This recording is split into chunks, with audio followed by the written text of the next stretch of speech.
15 years ago, my ex-husband cheated on me with his childhood friend and even had a child with her, leading to our divorce.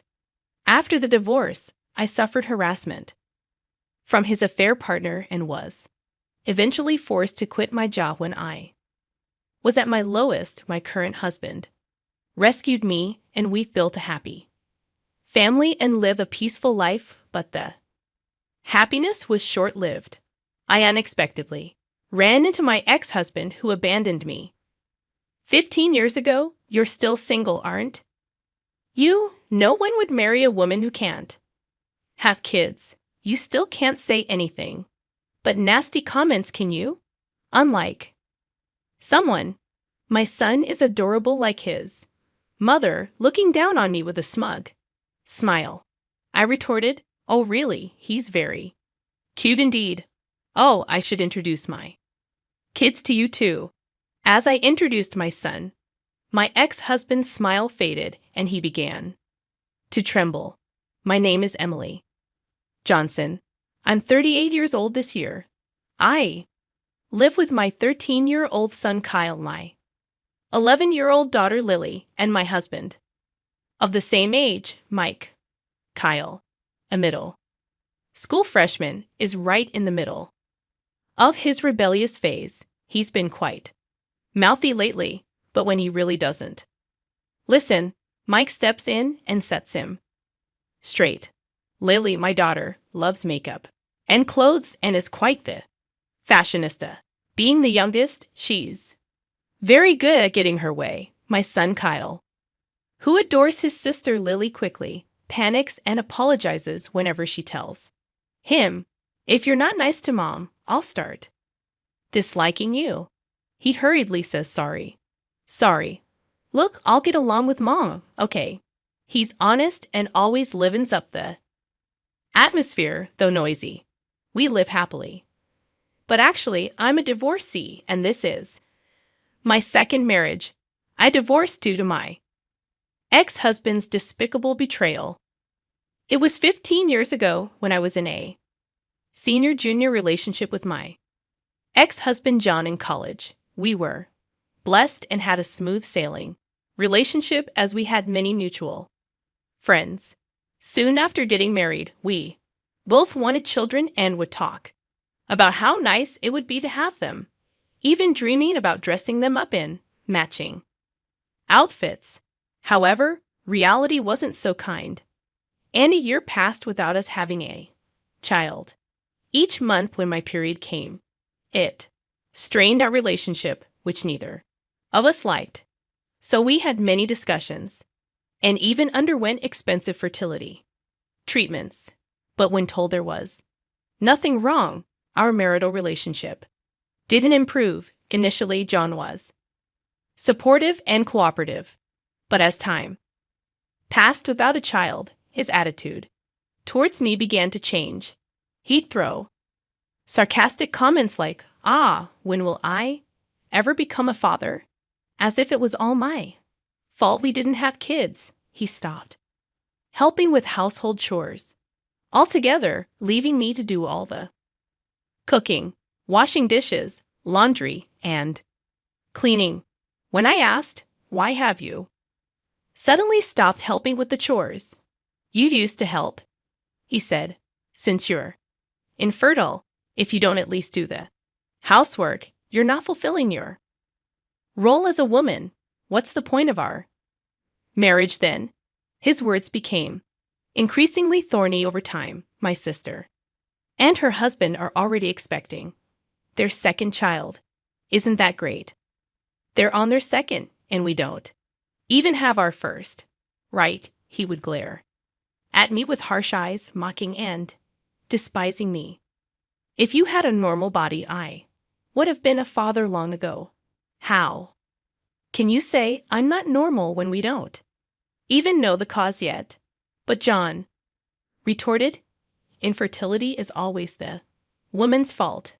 Don't you even know that? If I had known you were infertile, I would never have married you. Show some remorse. His words pierced my heart. I also started receiving calls from my in-laws saying, "We want to see our grandchild soon." At first, I brushed it off, saying, "It's only been a year. These things take time." But maybe that was a mistake, because my mother-in-law's attitude became harsher. She'd say, "You're useless. If you can't have children, my daughter had one right away. You're the only defective one." I felt pressured every day. One day, my close friend Sarah invited me out for drinks. John had been saying he was busy with work and coming home late. So I thought a break would be good and accepted the invitation. Then Sarah revealed a shocking truth. "I've wanted to see you for a long time, Emily. There's something I need to tell you. I've missed you too." "So what did you want to talk about, Emily? Do you remember Jessica?" Jessica was John's childhood friend. They lived near each other as kids, and their parents were close.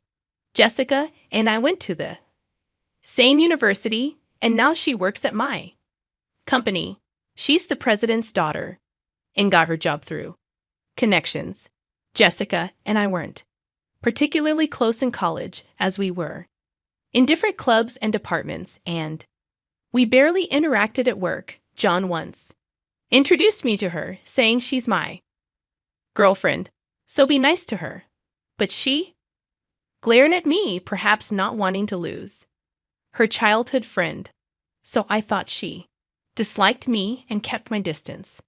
Tall and beautiful, she was popular enough to be in beauty pageants in college and was somewhat of a celebrity in the company, being the president's beautiful daughter. Jessica. Oh, John's childhood friend. Yeah, I know her. She's beautiful. We're at the same company, but we don't interact much. What about her? Well, it's hard to say, but I think Emily, your husband John, and Jessica are having an affair. What I was shocked by Sarah's warning, feeling like I'd been struck by lightning. I saw them the other day. They were walking hand in hand. Not like just friends. That can't be. You should check it out and call me if anything happens. Okay, thanks for telling me. I had a feeling that John was cheating. His attitude towards me was terrible, and he always came home late, claiming to be working overtime. On weekends, he'd say he was entertaining clients and wouldn't be home. I had a vague idea, but I pretended not to notice. That day, after parting ways with Sarah, I headed straight to a private investigator. The reason, of course, was to gather evidence of my husband's infidelity. It didn't take more than a week to gather evidence, but I myself wasn't ready to decide on divorce right away. No matter how terrible a husband he was the person I once vowed to spend my life with. I couldn't decide right away. A few days later, I returned home to find Jan, who usually came home late, sitting at the dining table. "Oh, you're home. Yeah, I thought you'd be late today, as usual." I tried to sound sarcastic on purpose. "Yeah, sorry about that. I need to talk to you. Having heard about the affair from Sarah, I had a bad feeling. I want a divorce." "What? So that's how it is." I realized that John wasn't just fooling around with Jessica, but that he was serious. Jessica's pregnant, so I'm going to marry her. Jessica, your childhood friend, you said she was just a friend. And now she's pregnant. You were having an affair. Don't call it an affair, makes me sound like a scumbag. Can't be helped, right? Jessica can actually get pregnant, and she's beautiful. There's no reason for me to choose you over her. I was shocked by John's brazen attitude. He didn't think he was in the wrong at all. I was so shocked that I couldn't find the words to speak. Seeing me silent, John scoffed and said, "Even my mom kept nagging me to divorce you, she always. Like Jessica Moore, she's beautiful, kind, and can have kids. My mom will be happy with this in the end. My mother-in-law and husband had always preferred Jessica. I was so sad that tears started to flow. Well, I've packed my things and I need to leave for the sake of the child that's about to be born. Saying that John left the house. I didn't have the energy to stop him. Later, I was unilaterally sent divorce papers. There was a note attached written by a woman. Please divorce my husband quickly. The contradictory words made question marks pop up over my head. I wanted to retort, "You're the one who stole my husband." Seeing those words, I finally came to my senses. Why am I the one being blamed? I couldn't just silently go through with the divorce. With that thought, I took the evidence I had gathered from the private investigator and filed for divorce. Mediation. A few days after filing, I received a call from an unknown number. Wondering who it could be, I answered the phone to hear a woman's voice screaming, "What do you think you're doing? Why are you suing us?" It was Jessica, the affair partner. "Well, it's obvious, isn't it? I know all about your infidelity. It's only natural for me to ask for alimony." Alimony. I have a baby in my belly. You're really going to demand money at a time when we'll need it most? Who's the real monster, dear? You sleep with a married man and have the nerve to say that to me. It's your fault for being infertile. You terrible woman. Her high-pitched screaming hurt my ears. Anyway, I intend to settle this divorce, including alimony. In court, let's discuss this further in the proper setting. With that, I hung up the phone. Later, thanks to the evidence I had, the mediation recognized John and Jessica's relationship as adultery. Jan, unhappy with this, tried to blame my infertility, but it was dismissed as unreasonable since no test results had confirmed me as the cause. Within just a year of marriage, I've received $4,000 in alimony from John and $20,000 from Jessica, both paid in one lump sum. I didn't want a prolonged, messy payment schedule and a lingering connection to them. This is how our divorce was finalized. Since John, Jessica, and I all attended the same university, the affair scandal became a topic of gossip among many friends. According to a close friend, the rumor was that I had hidden my infertility and tricked John into marriage. Some people even sympathized with John and Jessica. How awful! Jessica and I worked at the same company, and she spread unfounded rumors there too. Everyone sided with Jessica, who's a beauty and the boss's daughter. She tearfully played the victim, saying, "Emily is such a terrible person, taking money from us for alimony when we're about to have a child," even though she hid her infertility. At first, I tried to ignore it, but being the boss's daughter, Jessica got preferential treatment. My boss would scold me, "Don't be mean to Jessica," and despite my hard work, I was progressively left out of major projects. Eventually, I was mentally cornered and chose to resign. While I was looking for a new job, I received a headhunting offer from another company. They said, "We need someone as diligent and talented as you." At my new job, I was amazed at how freely I could work. My new boss paid close attention to each employee. There was none of that favoritism or nepotism like at my previous company. I found myself drawn to this wonderful boss. That's how I met my current husband, Mike. When I was at my lowest after a terrible split from my ex-husband, he kindly supported me. After several dinners together, we started talking not just about work, but about our personal lives too, and our relationship developed. Things went well between us, and thankfully, Mike proposed to me. However, having been rejected by my ex-husband for infertility, I had many fears about marriage and confessed to Mike that I might be infertile. Then, looking at me earnestly, Mike said, "Of course, I'd be happy if we could have a child together in the future. But the most important thing is that I love you, Emily. You're important to me, so even if we can't have children, I will always be by your side." He hugged me gently. I was so happy. I thought I wanted to spend my life with this man and decided to marry Mike. Soon after our marriage, we had our first child, Kyle, followed by our daughter, Lily. Perhaps not getting pregnant with my ex-husband was a matter of timing or compatibility. Raising children is hard, but we're living happily.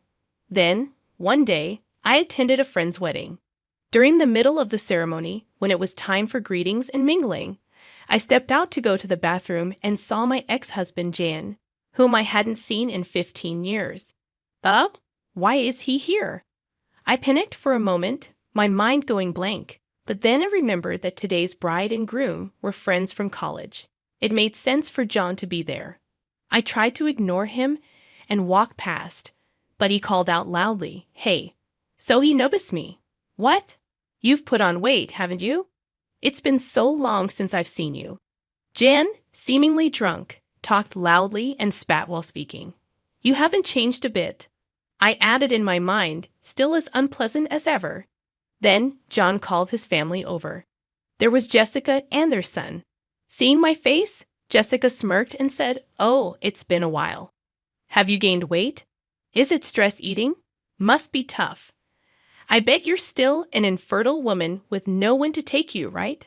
I was dumbfounded by their rude behavior and couldn't find the words to respond. I noticed their son hanging his head, blushing with embarrassment. He had very handsome features. "Ah, I forgot to introduce him. This is my son. As you can see, he's cute like Jessica, right?" Jessica, too, proudly bragged about their son. "He's handsome, smart, a real genius. Sorry to say it seems like we're the only happy ones here." They praised their son and looked down at me with smug smiles. However, their son seemed unhappy with his parents' behavior, seemingly displeased with them belittling someone else. He must be a very kind boy, I thought, but I had no time to deal with them. As I turned to leave, John grabbed my arm tightly, stopping me. "So you caused our divorce because of your infertility, and then you have the nerve to extort money from us." John was still holding a grudge about something that happened 15 years ago. "If anyone should hold a grudge, it's me," he said. Then Jessica also turned to me and said, "Yeah, you're a single infertile woman. Why would you need money? Families with children like us need it more, don't you think? Pay us back double the amount you took from us." At that time, I was dumbstruck by such selfish remarks, speechless. When John and Jessica's son spoke up, "Single means unmarried, right? But she's wearing a wedding ring on her left hand," pointed out by their son, John and Jessica stared intently at the ring on my left ring finger. "What? You're married?" John and Jessica's loud exclamations drew stares from the surrounding people. I was mortified as I pondered what to do. I caught sight of a familiar face. "You shouldn't be so loud at a celebration like this. It's disturbing others. Maybe you should be more considerate, Mom." "Who are these scary-looking people, Kyle? Lily?" Yes, worried about my late return, Kyle and Lily had come to check on me. Lily, as usual, was outspoken, but it was rare for Kyle to speak so provocatively. "Mom, you're late coming back. Do Mom, you have kids?" "Yes, I do. Let me introduce them. This is my son, Kyle, and my daughter, Lily." John seemed speechless, shocked that his ex-wife, whom he thought was infertile, had 2 children. Jessica was staring intently at my son. After a while, she muttered in a strange voice, "That uniform." She seemed fixated on my son's attire. "Ah, he came straight from school with his dad." "It's not about that. That's the uniform of that famous private middle school, huh?" "Oh yes, Kyle's attending the prestigious private middle school." "It can't be. A child of yours at that school. And my daughter too. She plans to take the exam for the same school next year." "That's right. And you know what? Kyle is amazing. He won a violin competition." "Violin?" I thought I recognized this boy. Wasn't he on TV recently? Ah, you saw that. Yes, he's been getting a lot of media attention lately. Today, he's coming back from violin practice. Impossible. That can't be. John and Jessica were left gaping, frozen in shock. You were supposed to be infertile. How could you have such? I calmly addressed John's confusion. I'm glad to see you two seem happy. As you can see, I'm filled with happiness too. Let's not involve each other anymore. We have nothing to do with each other now. As I was about to leave with my children, my husband Mike appeared. Hey, what's going on here? The main event is about to start again. Seeing my husband, John's face turned pale. President Smith. What? Jessica too. Upon seeing my husband, Jessica turned white and trembled. Your husband is Smith, the young CEO of ABC Corporation who got the job last year, right? Actually, my husband Mike works as the CEO of the parent company of Jessica's father's company. He was job hunting when the parent company approached him for a position, and that's how he switched jobs. I met Mike there, a man who was already popular and skilled. Last year, he was recommended by the then CEO and took over the role. Yeah, it's Smith, but... What's with this atmosphere? What happened? Sensing the uneasy air, my husband Mike looked puzzled. That's when Kyle spoke up. These people were saying mean things about our mom, calling her infertile and fat. So Lily and I came to help her. They heard it. Kyle and Lily had overheard my ex-husband and his wife making rude comments about me. That's why Kyle had spoken up like that. You guys are... Those words infertile seemed to click something in Mike's mind, and his expression turned grim. I had heard rumors but never imagined they were this insensitive. Then John suddenly started to defend himself to Mike. No, I mean Mr. Smith. I would never say anything bad about your wife, right, Jessica? Why are you growling so much? She's just his wife, right? I was the one who got yelled at by my father and suffered a lot because you made me pay her money for our affair. I'll never forgive you now. Jessica, not satisfied, started arguing with him. What a ridiculous scene! Then Jen and Jessica's son, who had been silent, burst out, Stop it. Listening to you both is terrible. You're saying awful things about her, calling her fat and infertile. And now demanding money back. I'm ashamed. And what about this affair? Am I a child born out of an affair? Am I unwanted? His voice cracked with tears. John and Jessica started to fumble for words. Well, that's not. As I realized the guests were staring at us, Jessica, noticing their gazes, blushed and looked down. Although I still can't forgive John and Jessica, their son seems to be a just and kind boy. He's innocent in all this. Thinking this, I was about to comfort their son when my husband Mike spoke first. Thank you. You stood up for my wife. You really are a kind boy, he said gently, patting the boy's head. I followed with a smile. But maybe I am a bit overweight. That's not true. Well, actually, I'm pregnant. My belly is getting bigger, I said, stroking my belly. I'm currently pregnant with our third child and on maternity leave. Seeing the boy with tears in his eyes, I added, your mom took great care of you in her belly, just like this. You're not unwanted. Your parents love you and are proud of you, right? I looked at John and Jessica. The boy then asked them, really? In a hurry, they both nodded vigorously and said, yeah, you're our pride and joy. Absolutely. You mean everything to us. At this, the boy immediately broke into a wide smile. Seeing their son smile, I also felt a sense of relief. Let's just remember that today is a day for celebration. Let's all head back to our seats. Saying this, each family returned to their respective seats, and so the turbulent scene came to a close. As the wedding ended and we were heading to the station, Jessica and John came up holding hands with their son. Kyle and Lily had been intimidating the two who had insulted me, but Mike calmed them down with a wry smile. We're sorry. We're really sorry. It's too late. But for everything before and for today, we were truly sorry. And thanks for earlier, for our son. It was the first apology I had heard from them in over 15 years. Perhaps even people as terrible as them had changed a little after having a child. I laughed. Really, it's too late now. With just that, I turned and started walking away. Kyle offered to carry my bags. Lily said, "Here," and draped a jacket over my shoulders. Even as children, they were considerate of my pregnancy. "All right. How about we make Dad's favorite hamburgers for dinner tonight?" Kyle and Lily's favorite. Yay, yay, thank you. With a vow to protect the smiles of my beloved family, I was moving away from the pains of the past.